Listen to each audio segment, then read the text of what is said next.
दोस्तों नमस्कार। ज्ञान मास्टर माइंड में आपका बहुत बहुत स्वागत है।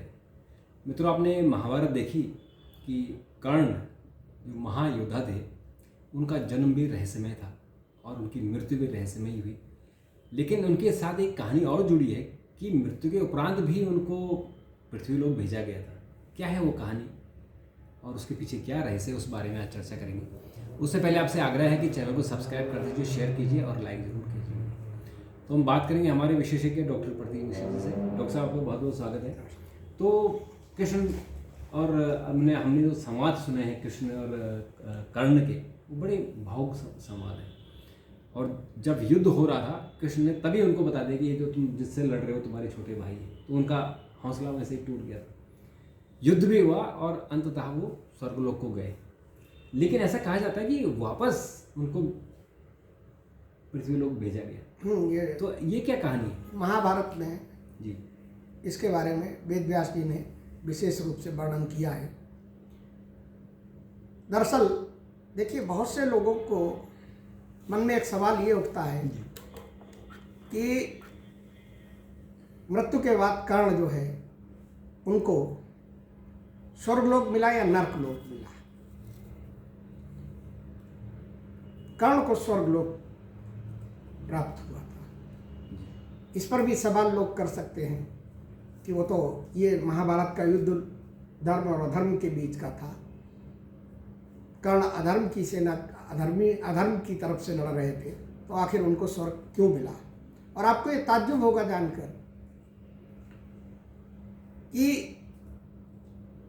इस प्रसंग में ये विशेष रूप से बताया गया है कि कर्ण को स्वर्ग न केवल मिला था, बल्कि कर्ण का स्वर्ग में स्वागत उनके पिता सूर्य ने किया था।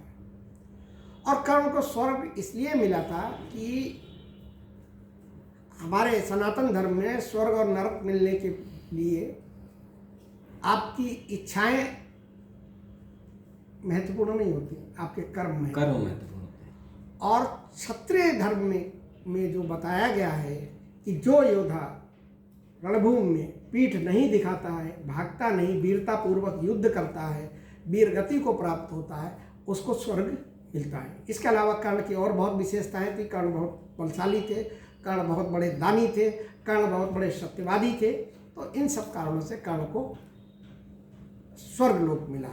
अब जो आपने सवाल किया कि कर्ण को 15 दिन के लिए पृथ्वी पर क्यों भेजा गया, दरअसल कर्ण को ये उनकी अपनी इच्छा के आधार पर भेजा गया था। उन्होंने ये इच्छा व्यक्त की थी। अच्छा। और इच्छा इसलिए व्यक्त की थी कि बड़ी रोचक प्रसंग है ये। कर्ण जब स्वर्गलोक में गए तो उनको स्वर्ण का सिंहासन दिया गया जी। सारे उनके आभूषण, सारी चीजें स्वर्ण की थी। यहाँ तक कि उनको सोने की थाली में जब खाना परोसने का टाइम आया तो खाने की जगह पे सोना परोसा गया। अब आप ये बताइए कि आदमी की भूख जो है उसे भोजन से मिटेगी कि सोने से मिटेगी। तो कर्ण ने वहां पर पूछा कि भाई हमको स्वर्गलोक मिला है, हमने ऐसी कौन सी गलती कर दी है जो आप मुझे खाने में सोना दे रहे हो। तो वहां उनको बताया गया कि आपने जीवन भर स्वर्ण आभूषण दान किए, जो आपने दान किया वही आपको वापस लौटाया जा रहा है। आपने अन्न का एक दाना भी जो है दान नहीं किया, तो इसलिए आपको जो है अन्न यहाँ नहीं मिल सकता है। अब कर्ण को बड़ा विचित्र लगा कि अरे यार, ये तो बड़ा गड़बड़ हो गया, वैसे कब तक हम रहेंगे, सोने खा नहीं सकते। तो उन्होंने कहा धर्मराज से कि आप मुझे अगर कोई मौका दे सकते हैं कि ये मुझसे भूल हुई है, तो मैं इस भूल को सुधारने के लिए आप मुझे अगर मौका दें तो मैं पृथ्वी लोक पर आप वापस भेज दीजिए, जिससे कि मैं जो ये दान, अन्न का दान रह गया था, उस दान को भी कर दूँ। तो जब उनकी इस प्रार्थना पर उनको जो है 15 दिन के लिए पृथ्वी पर भेजा गया और पृथ्वी पर आने के बाद उन्होंने जो है खूब अन्न दान किया। और इस प्रसंग को पितृपक्ष से भी हमारे यहाँ जोड़कर देखा जाता है कि पितृपक्ष में कर्ण ने, उस समय पितृपक्ष चल रहे थे, कर्ण ने जो है अपने पितरों के लिए खूब अन्नदान किया और ज़रूरतमंदों के लिए खूब अन्नदान किया, और तब जो है वो उनको ऊपर जाके स्वर्ग में फिर से भोजन मिला। अब देखिए, कर्ण के बारे में और भी कई चीज़ें हैं कि कर्ण जो है वो सूर्य और माता कुंती के पुत्र थे। हमेशा अपने वचन के प्रति अडिग रहे,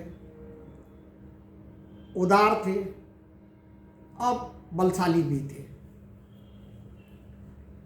कर्ण का जन्म के बारे में बड़ा रहस्यमय है कि जब उनका जन्म हुआ तो जन्म के समय ही उनके पास एक दिव्य कवच था और कुंडल थे कान के जी। जो कि अजेय थे। जब महाभारत के युद्ध में 17वें दिन कर्ण का सामना अर्जुन से हुआ और वो वीर गति को प्राप्त हुए और वो सीधे, तो ऐसा बताया जाता है महाभारत में, इस तरीके का प्रसंग है कि कर्ण की जब शरीर पृथ्वी पर था, मृत्युलोक पर था, लेकिन जब उनकी आत्मा जो निकल रही थी तो सूर्य का तेज एक प्रकाश पुंज हुआ आया और उस प्रकाश पुंज में उनकी आत्मा समा गई। श्रीमद् भागवत में ये भी बताया गया है कि स्वर्ग में पिता पुत्र मतलब कर्ण और सूर्य दोनों का मिलन हुआ था। भगवान भास्कर सूर्यदेव स्वर्ग में खुद अपने बेटे को की अगवानी करने के लिए आए हुए थे। सूर्यदेव ने अपने पुत्र का स्वागत किया और सूर्यदेव ने कहा कि कर्ण, तुमने पृथ्वी पर अपना धर्म निभाया और ये तुमने वही किया जो कि मैं करता हूँ।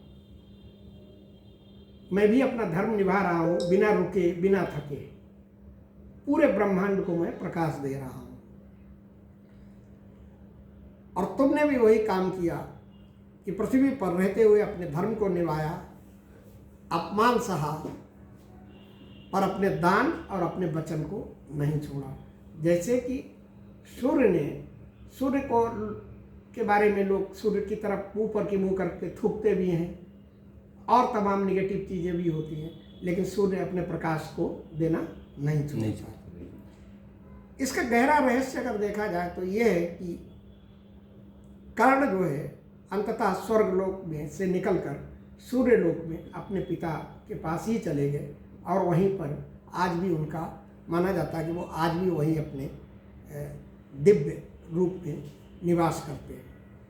कर्ण के बारे में कई और ऐसी चीज़ें हैं जिनके बारे में ये माना जाता है कि कर्ण को अगर पहले से ये पता हो जाता कि ये इनके भाई हैं तो कर्ण शायद युद्ध भी नहीं करते और सिंहासन उन्हीं को सौंप देते। और कर्ण चूंकि दुर्योधन के सबसे विश्वसनीय मित्र थे तो ये भी हो सकता कि महाभारत ही नहीं होता। हाँ। और चूंकि वो उस पर जो अधिकार था वो अधिकार कर्ण का होता, क्योंकि कर्ण अपने पांडवों में अपने सब भाइयों में सबसे बड़े भाई थे।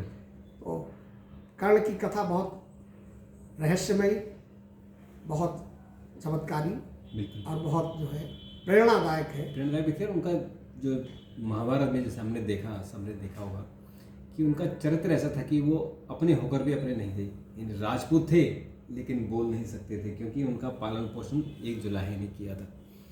और मित्रता की तो दुर्योधन से की।